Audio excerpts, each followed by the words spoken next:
शिक्षा एक ऐसी चीज होती है जिसके बिना एक कदम भी चलना मुश्किल ही नहीं नामुमकिन हो जाता है। अगर बात कही जाए उत्तर प्रदेश के बारे में तो उत्तर प्रदेश के उच्च शिक्षा मंत्री योगेंद्र उपाध्याय जी उत्तर प्रदेश की अर्थव्यवस्था को 1 ट्रिलियन ले जाने के लिए लगातार शिक्षा में नई नई योजनाओं को लागू करने के लिए नई नई योजनाएं बना रहे हैं कि किस तरीके से उत्तर प्रदेश की अर्थव्यवस्था को आगे बढ़ाया जाए और पिछड़े जिलों में विश्वविद्यालय खोलने की योजनाएं बनाई जा रही है। जहां पर उत्तर प्रदेश के जो छात्र और छात्राओं के बारे में बातचीत कही जाए तो जो अपने राज्य को, अपने जिले को और अपने देश को छोड़ के दूसरे देश में, दूसरे राज्य में शिक्षा ग्रहण करने जाते हैं, उच्च शिक्षा ग्रहण करने जाते हैं, अपना भविष्य बनाने के लिए अब उन्हें नहीं जाना पड़ेगा। उत्तर प्रदेश में अपने ही जिले में रहकर वो शिक्षा ग्रहण कर पाएंगे। और ना सिर्फ उत्तर प्रदेश के ही छात्र छात्राएं बल्कि बाहर से भी छात्र छात्राएं यानी कि विदेशी छात्र छात्राएं भी अब उत्तर प्रदेश में उच्च शिक्षा ग्रहण कर सकते हैं। तो इन सभी मुद्दों पर बातचीत करने के लिए हमारे साथ मंत्री योगेंद्र उपाध्याय जी मौजूद हैं।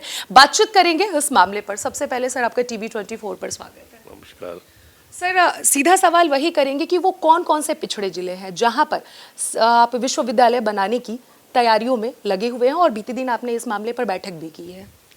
ऐसा है कि माननीय योगी जी के पहले कार्यकाल में बिगड़ी हुई शिक्षा व्यवस्था को पटरी पर लाया गया और दूसरे कार्यकाल में संकल्प लिया गया था कि जो असेवित मंडल हैं जहां सरकारी विश्वविद्यालय नहीं है, बड़े आश्चर्य की बात है कि देश की आज़ादी को 70 साल हो गए लेकिन उत्तर प्रदेश जैसे राज्य में 6 मंडल ऐसे थे 18 में जिनमें एक भी सरकारी विश्वविद्यालय नहीं था।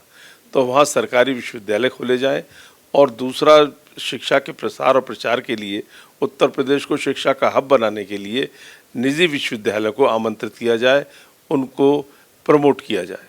तो 6 सरकारी विश्वविद्यालय 6 मंडलों में तो स्थापित हो गए हैं, या तो निर्माणाधीन है या प्रारंभ हो चुके हैं। यह पहला संकल्प योगी जी का पूरा हुआ और हर उत्तर प्रदेश में विश्वविद्यालय के शिक्षा के प्रसार के लिए लगभग 25 निजी विश्वविद्यालयों को LOP या LOI मिल चुकी है। इसमें अंतर्राष्ट्रीय और राष्ट्रीय स्तर के ख्याति प्राप्त विश्वविद्यालय भी शामिल हैं। इससे ऐसा होगा कि न सिर्फ उत्तर प्रदेश में शिक्षा की गुणवत्ता होगी बल्कि उच्च शिक्षा अंतिम छोर पर बैठे व्यक्ति के पास भी पहुंचेगी।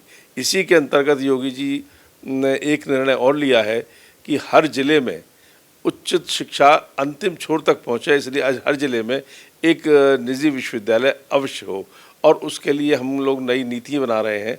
जो असेवित जिले हैं वहाँ पर उनको प्रायोजक संस्थाओं को जो खोलना चाहते हैं विश्वविद्यालय, उनको इंसेंटिव्स मिले, प्रमोट करने के लिए कुछ नीतियाँ ऐसी बने जिससे कि वो आकर्षित हों और वहाँ पर भी विश्वविद्यालय खुलें।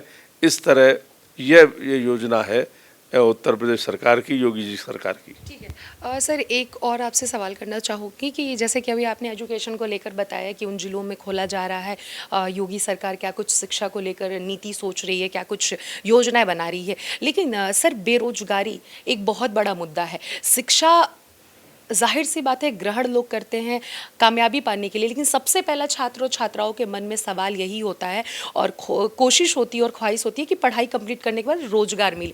लेकिन रोजगार बहुत कम मिल रहा है युवाओं को। पढ़े पढ़े लिखे लिखे युवाओं घर में बैठ रहे हैं, कुछ आत्महत्या कर ले रहे हैं, कुछ बहुत ज़्यादा निराश होकर बैठे हैं। इस पर कुछ ऐसी एजुकेशन लाई जाए जिसपे कि कोई भी बच्चा बेरोजगार ना, उच्च शिक्षा तो ग्रहण कर रहा है पर उच्च शिक्षा के साथ साथ रोजगार भी उसको मिले। इसको लेकर शिक्षा विभाग क्या कुछ सोच रहा है? देखिए, NEP जो आई है 2020, उसमें सीधा जुड़ा हुआ है कि शिक्षा को संस्कार से जोड़ना, शिक्षा को रोजगार से जोड़ना और शिक्षा को तकनीक से जोड़ना। जब शिक्षा रोजगार और तकनीक से जुड़ेगी तो निश्चित रूप से रोजगार परक छात्र बाहर आएंगे।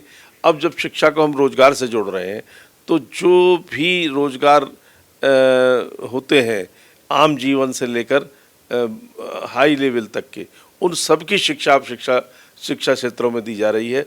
जब वहाँ से व्यक्ति निकल रहा है, ग्रेजुएशन कर रहा है, तो एक स्किल भी लेकर निकल रहा है। जैसे प्लम्बर का है, बढ़ई का है, ट्रेड उसका टूरिस्ट ट्रेड का, किसी का भी वो एक कोर्स लेके निकलेगा उसके साथ, तो वो कहीं ना कहीं वहाँ पर अपने रोजगार को प्राप्त कर लेगा। दूसरा, रोजगार मिलना और रोजगार दिलाने वाला बनना, ये दोनों बड़ा अंतर है। तो रोजगार दिलाने वाली शिक्षा दी जा रही है कि ऐसा उसको बनाया जाए छात्र को कि वो अपना रोजगार खोले और रोजगार दिला सके लोगों को। तो इस ओर कदम है। अब हमने शिक्षण, मैंने बताया आपको 22 से 25 लगभग LOP या LOI मिल चुकी हैं। इसका मतलब वहाँ पर टीचर्स भी नियुक्त होंगे, क्लर्क भी नियुक्त हुए होंगे, वहाँ पर चपरासी भी नियुक्त हुए होंगे, वहाँ पर आसपास कैंटीन और अन्य सुविधाओं के लिए भी संसाधन जुटे होंगे। यह भी रोजगार का एक माध्यम है। एक रोजगार होता है प्रत्यक्ष रोजगार, एक अप्रत्यक्ष रोजगार।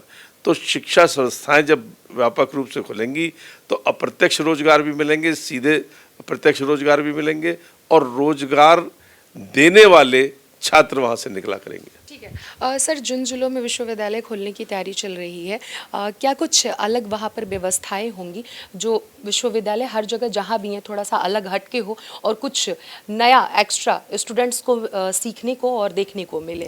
देखिए, जो जिस डिस्ट्रिक्ट में होगा, उदाहरण के तौर पर यदि कोई अलीगढ़ में खोलता है अपना आसपास किसी ज़िले में, अलीगढ़ में हार्डवेयर का बहुत बड़ा काम है, ताले वगैरह बनते हैं, इनकी स्किल को सिखाने वाला भी वहाँ कोर्स होगा जिससे कि वहाँ का छात्र उसको सीखता हुआ निकले।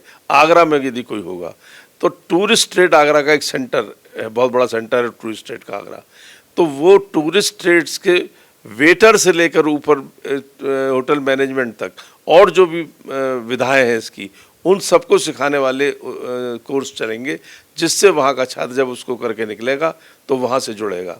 और नई नई रिसर्च होंगी वहाँ पर।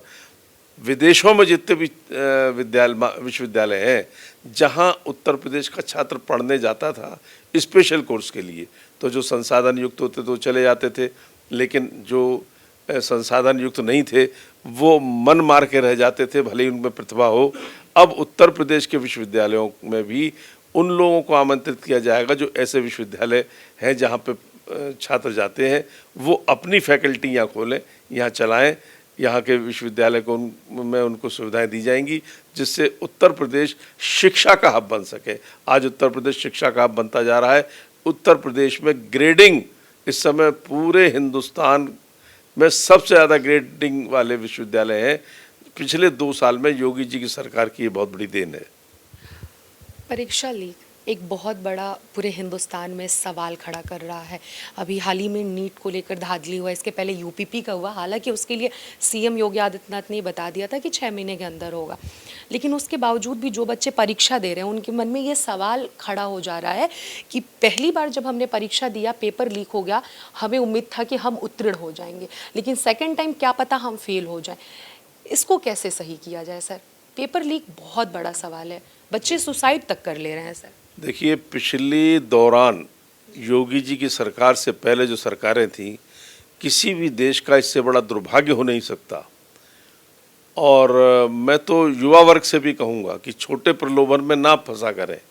जो ये कहा करते थे कि आप हमको वोट दीजिए, हम आपको नकल का अधिकार देंगे, ये दुर्भाग्य उत्तर प्रदेश का रहा।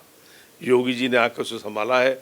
और पिछले समय पेपर लीक होना एक उद्योग था, अब यूनिवर्सिटी लेवल पर पेपर लीक होने की घटनाएं नगण्य हो चुकी हैं, नकल बहुत कम हो चुकी है।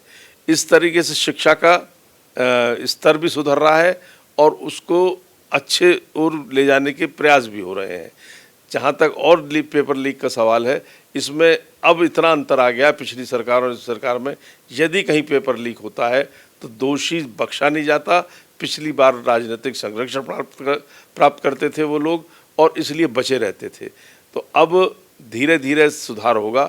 बरसों की लगी हुई जंग हट रही है, नए आयाम आ रहे हैं शिक्षा में। शिक्षा और चिकित्सा, पढ़ाई और दवाई, ये आम व्यक्ति की बहुत बड़ी आवश्यकता है। इस आवश्यकता की ओर माननीय योगी जी का पूरा ध्यान है, योगी जी सरकार का ध्यान है। हर जिले में अस्पताल हो, हर जिले में एक विश्वविद्यालय हो, इस ओर कदम बढ़ रहे हैं। तो ये थे हमारे साथ मंत्री योगेंद्र उपाध्याय जी, जिन्होंने साफ साफ शब्दों में बताया कि शिक्षा को लेकर उत्तर प्रदेश क्या कुछ प्लानिंग कर रहा है। इलाहाबाद पिछड़े जिलों में जो विश्वविद्यालय खोलने की तैयारी चल रही है, उसमें नई टेक्नोलॉजी के साथ वहां पर शिक्षा बच्चों को दी जाएगी।